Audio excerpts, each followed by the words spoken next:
Good evening and Jai Hind student. Welcome again. Today we discuss about the class 12 chapter 5 challenge to and restoration of the Congress system. In previous video we discussed about the election 1967. In this video we discuss about the non-congression. हमने देखा था 1967 के election के बाद किस तरह से जो पार्टीज थी, जो जनता थी वो कांग्रेस के अगेंस्ट जा चुकी थी और कहीं ना कहीं जो कांग्रेस थी वो अपनी मेजोरिटी को खोती जा रही थी. The situation could not have remain isolated from party politics in the country. Opposition parties were forefront of organizing public protest and pressuring the government. और जो अपोजिशन पार्टी थी वो जितने भी ये कांग्रेस के खिलाफ जितने प्रोटेस्ट हो रहे थे और जो भी ऑर्गेनाइज कर रहे थे उनके एक फोर फ्रंट में थी, उनकी एक तरह से कहे अगुवाई कर रही थी. And parties oppose to the Congress realise that the division of their vote kept the Congress in power. और जितनी भी अपोजिशन पार्टी थी जान रही थी कि जो उनके वोट हैं, जो अपोजिशन पार्टी थी उनके वोट बढ़ जाने के कारण अभी भी जो कांग्रेस है वो पावर में है. तो इसके लिए वो कहीं ना कहीं ये सोच रही थी अगर वो इकट्ठे हो जाएंगे, इक्वलाइजेशन कर लेंगे तो जो कांग्रेस है उसकी पावर कम हो जाएगी, वो मेजोरिटी में नहीं आ पाएगी. Thus the party that were entirely different and disparate in their programmes and ideology got together to form anti Congress front in some states and entered into the electoral adjustment of sharing seats in other. जो others party थी जिनकी ideology programme सब अलग थे, लेकिन anti Congress के खिलाफ होने के लिए वो एक साथ हो गई थी.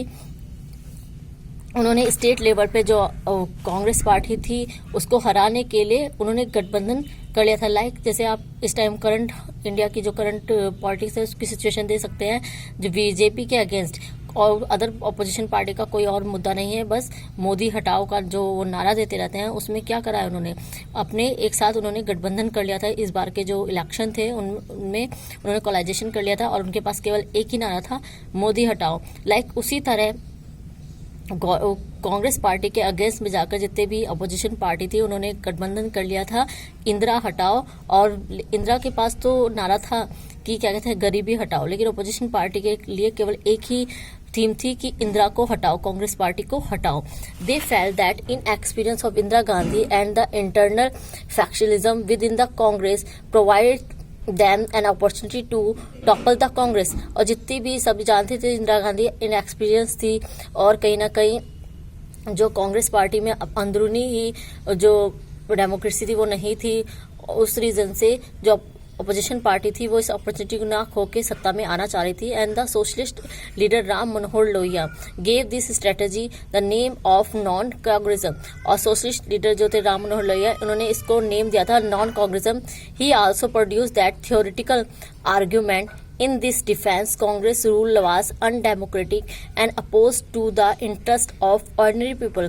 उन्होंने कहा था कि जो कांग्रेस पार्टी है वो अनडेमोक्रेटिक वर्क कर रही है और कहीं ना कहीं वो गरीबों के खिलाफ है, ऑर्डिनरी पीपल के लिए कोई वर्क नहीं कर रही है. इसलिए हमें जो कांग्रेस है उसको हटा देना चाहिए और किसी अपोजिशन पार्टी को मौका देना चाहिए जो लोगों के हितों में वर्क करे. Now we discuss electoral verdict. जो 1967 के जो इलेक्शन हुए इसका रिजल्ट क्या निकला था. The result shock the Congress अब both the national and state level. National और स्टेट लेवल दोनों ही एक शॉक रिजल्ट था. किस रीजन से शॉक था? Many contemporary political observer describe the election result of political earthquake के नाम से भी इसको कहा गया. जितने भी लोग थे उन्होंने इसको पॉलिटिकल अर्थक्वेक का नाम दिया. The Congress did manage to get a majority in the Lok Sabha, but with the lowest tally to seat and share to votes in 1952. 1952 के अकॉर्डिंग जो कांग्रेस पार्टी है उसको बहुत ही कम वोट मिले थे और उसने स्टेट लेवल्स पे जो मेजोरिटी थी वो अपनी खो चुकी थी.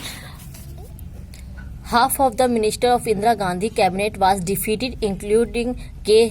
Kamaraj in Tamil Nadu, S K. Patil in Maharashtra, Atul Ghosh in West Bengal and K. Shahi इन बिहार. ये जो जितने भी लीडर्स के मैंने नेम बताए हैं, तमिलनाडु, महाराष्ट्र, वेस्ट बंगाल, बिहार के, ये इंदिरा की जो कैबिनेट थी उसके काफ़ी फेमस लीडर थे, फेम फेस थे, लेकिन इन्होंने ये काफ़ी भारी मतों से इनकी हार हुई. and the Congress lost majority in the 7 states and 2 state defection preventing in from forming government. Congress ने 7 स्टेट्स में अपनी मेजोरिटी को खो दिया था और 2 स्टेट्स में वो डिफेक्शन के कारण हार गई, उसका रोल नहीं हो पाया. And this 9 state including Punjab, Haryana, UP, MP, Bihar, West Bengal, Orissa and Kerala. ये 9 स्टेट्स इंडिया की वो स्टेट थी जो काफ़ी पॉपुलेशन वाली थी और जिनके कारण इस कंट्री में लोकसभा में सीट में मेजोरिटी पाना बहुत जरूरी होता है. ऐसी 9 स्टेट्स में जो कांग्रेस थी वो हार चुकी थी, उसे मेजोरिटी में वोट नहीं मिले थे. In Madras state now called the Tamil Nadu a region party DMK came to power by securing a clear majority. Madras state में जो DMK पार्टी थी, जो एक रीजनल पार्टी थी, उसने बिना किसी सपोर्ट के अपने बल पे वो पहली बार कांग्रेस को हटा के पावर में आई थी, रूल में आई थी, फुल मेजोरिटी में आई थी. इन अदर 7 स्टेट्स में तो ये था कि इन लोगों ने कोलाइजेशन करा था, गठबंधन करा था, तब ये जीती. लेकिन केवल DMK ऐसी पार्टी थी विदाउट एनी कोलाइजेशन, किसी भी पार्टी के साथ कोई गठबंधन करे, अकेले ही उसने मेजोरिटी में मद्रास में वोट रूल करा था, वोट पा पाई थी, मेजोरिटी में वोट पा पाई थी. This was the first time any non Congress party had secured a majority of its own in any state. ये पहली ऐसी पार्टी थी जो मेजोरिटी में वोट जिसको मिले थे जो कांग्रेस के अलावा. In other state coalition government consisting of different non Congress parties freedom, जैसे मैंने बताया, और अदर्स जो स्टेट थी उसमें उन्होंने कोलाइजेशन करके मेजोरिटी में वोट पाए थे. यानी उस टाइम में इसके इलेक्शन के बाद ये रिजल्ट निकला था कि 9 ऐसी स्टेट थी जहां कांग्रेस ने अपनी मेजोरिटी को खो दिया था और जो इंदिरा की जो इमेज थी वो भी कहीं ना कहीं खराब हो चुकी थी. Now, thank you student. In next video, we discuss about the coalition, defection and split in the Congress. Thank you very much. Jai Hind.